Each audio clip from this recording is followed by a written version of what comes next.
تحریر اسدار چودھری۔ فلسطین مسجد اقصی اور بیت المقدس سے مسلمانوں کو محبت کیوں ہے؟ فلسطین انبیاء علیہ السلام کا مسکن اور سرزمین رہی ہے۔ حضرت ابراہیم علیہ السلام نے فلسطین کی طرف ہجرت فرمائی۔ اللہ تبارک و تعالیٰ نے حضرت لوط علیہ السلام کو اس عذاب سے نجات دی جو ان کی قوم پر اسی جگہ نازل ہوا تھا۔ حضرت داؤد علیہ السلام نے اسی سرزمین پر سکونت رکھی اور یہیں اپنا ایک محراب بھی تعمیر فرمایا۔ حضرت سلیمان علیہ السلام اسی ملک میں بیٹھ کر ساری دنیا پر حکومت فرمایا کرتے تھے۔ چونٹی کا وہ مشہور قصہ جس میں ایک چونٹی نے اپنی باقی ساتھیوں سے کہا تھا، اے چونٹیوں اپنے بلوں میں گھس جاؤ، یہیں اس ملک میں واقع اسکلان شہر کی ایک وادی میں پیش آیا تھا جس کا نام بعد میں وادی النمل چونٹیوں کی وادی رکھ دیا گیا تھا۔ حضرت زکریا علیہ السلام کا محراب بھی اسی شہر میں ہے۔ حضرت موسیٰ علیہ السلام نے اسی ملک کے بارے میں اپنے ساتھیوں سے کہا تھا کہ اس مقدس شہر میں داخل ہو جاؤ۔ انہوں نے اس شہر کو مقدس، اس شہر کے شرک سے پاک ہونے اور انبیاء علیہ السلام کا مسکن ہونے کی وجہ سے کہا تھا۔ اس شہر میں کئی معجزات وقوع پذیر ہوئے، جن میں ایک کواری بی بی حضرت مریم کے بدن سے حضرت عیسیٰ علیہ السلام کی ولادت مبارک بھی ہے۔ حضرت عیسیٰ علیہ السلام کو جب ان کی قوم نے قتل کرنا چاہا تو اللہ تبارک تعالیٰ نے انہیں اسی شہر سے آسمان پر اٹھا لیا تھا۔ ولادت کے بعد جب عورت اپنی جسمانی کمزوری کی انتہا پر ہوتی ہے، ایسی حالت میں بی بی مریم کا کھجور کے تنے کو ہلا دینا بھی ایک معجزہ الہی ہے۔ قیامت کی علامات میں سے ایک حضرت عیسیٰ علیہ السلام کا زمین پر واپس تشریف لانا اسی شہر کے مقام سفید مینار کے پاس ہوگا۔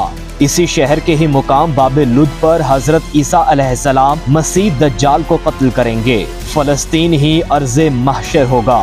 اسی شہر سے ہی یاجوج ماجوج کا زمین میں قتل اور فساد کا کام شروع ہوگا۔ اس شہر میں وقوع پذیر ہونے والے قصوں میں سے ایک قصہ طالوت اور جالوت کا بھی ہے۔ فلسطین کو نماز کی فرضیت کے بعد مسلمانوں کا قبلہ اول ہونے کا اعزاز بھی حاصل ہے۔ ہجرت کے بعد حضرت جبرائیل علیہ السلام دوران نماز ہی حکم ربی سے آقا علیہ السلام کو مسجد اقصی فلسطین سے بیت اللہ کعبہ شریف مکہ مکرمہ کی طرف رخ کرا کر گئے تھے۔ جس مسجد میں یہ واقعہ پیش آیا وہ مسجد آج بھی مسجد قبلتین کہلاتی ہے۔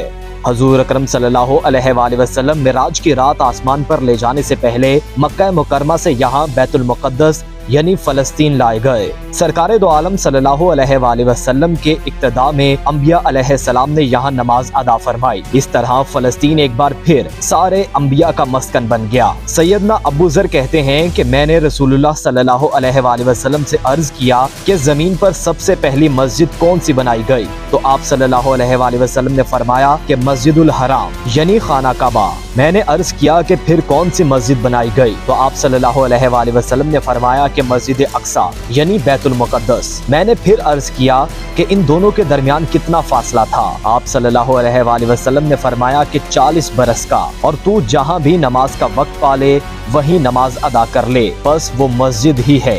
وصال حبیب صلی اللہ علیہ وآلہ وسلم کے بعد حضرت ابوبکر رضی اللہ تعالی عنہ کو ارتداد کے فتنہ اور دیگر کئی مشکلات سے نمٹنے کے لیے عسکری اور افرادی قوت کی اشد ضرورت کے باوجود بھی ارض شام یعنی فلسطین کی طرف آپ صلی اللہ علیہ وآلہ وسلم کا تیار کردہ لشکر بھیجنا بھی ایک ناقابل فراموش حقیقت ہے۔ اسلام کے سنہری دور فاروقی میں دنیا بھر کی فتوحات کو چھوڑ کر محض فلسطین کی فتح کے لیے خود سیدنا حضرت عمر رضی اللہ تعالی عنہ کا چل کر جانا اور یہاں پر جا کر نماز ادا کرنا اس شہر کی عظمت کو اجاگر کرتا ہے۔ دوسری بار معراج کی رات بروز جمعہ 27 رجب 583 ہجری کو صلاح الدین ایوبی کے ہاتھوں اس شہر کو دوبارہ فتح ہونا بھی ایک نشانی ہے۔ بیت المقدس کا نام قدس قرآن سے پہلے تک ہوا کرتا تھا۔ قرآن نازل ہوا تو اس کا نام مسجد اقصی رکھا گیا۔ قدس اس شہر کی اس تقدیس کی وجہ سے ہے جو اسے دوسرے شہروں سے ممتاز کرتی ہے۔ اس شہر کے حصول اور اسے رومیوں کے جبر و استبداد سے بچانے کے لیے 5000 سے زیادہ صحابہ کرام نے جام شہادت نوش کیا، اور شہادت کا باب آج تک بند نہیں ہوا، سلسلہ ابھی تک چل رہا ہے۔ یہ شہر اس طرح شہیدوں کا شہر ہے۔ مسجد اقصی اور بلاد شام کی اہمیت بالکل حرمین شریفین جیسی ہی ہے۔ جب قرآن پاک کی یہ آیت والتین والزیتون وطور سینین وہذا البلد الامین نازل ہوئی تو ابن عباس کہتے ہیں کہ ہم نے بلاد شام کو التین انجیر سے، بلاد فلسطین کو الزیتون زیتون سے، اور الطور سینین کو مصر کے پہاڑ کوہ طور جس پر جا کر حضرت موسیٰ علیہ السلام اللہ پاک سے کلام کیا کرتے تھے اس سے استدلال کیا، اور قرآن پاک کی یہ آیت مبارک وَلَقَدْ كَتَّبْنَا فِي الزَّبُورِ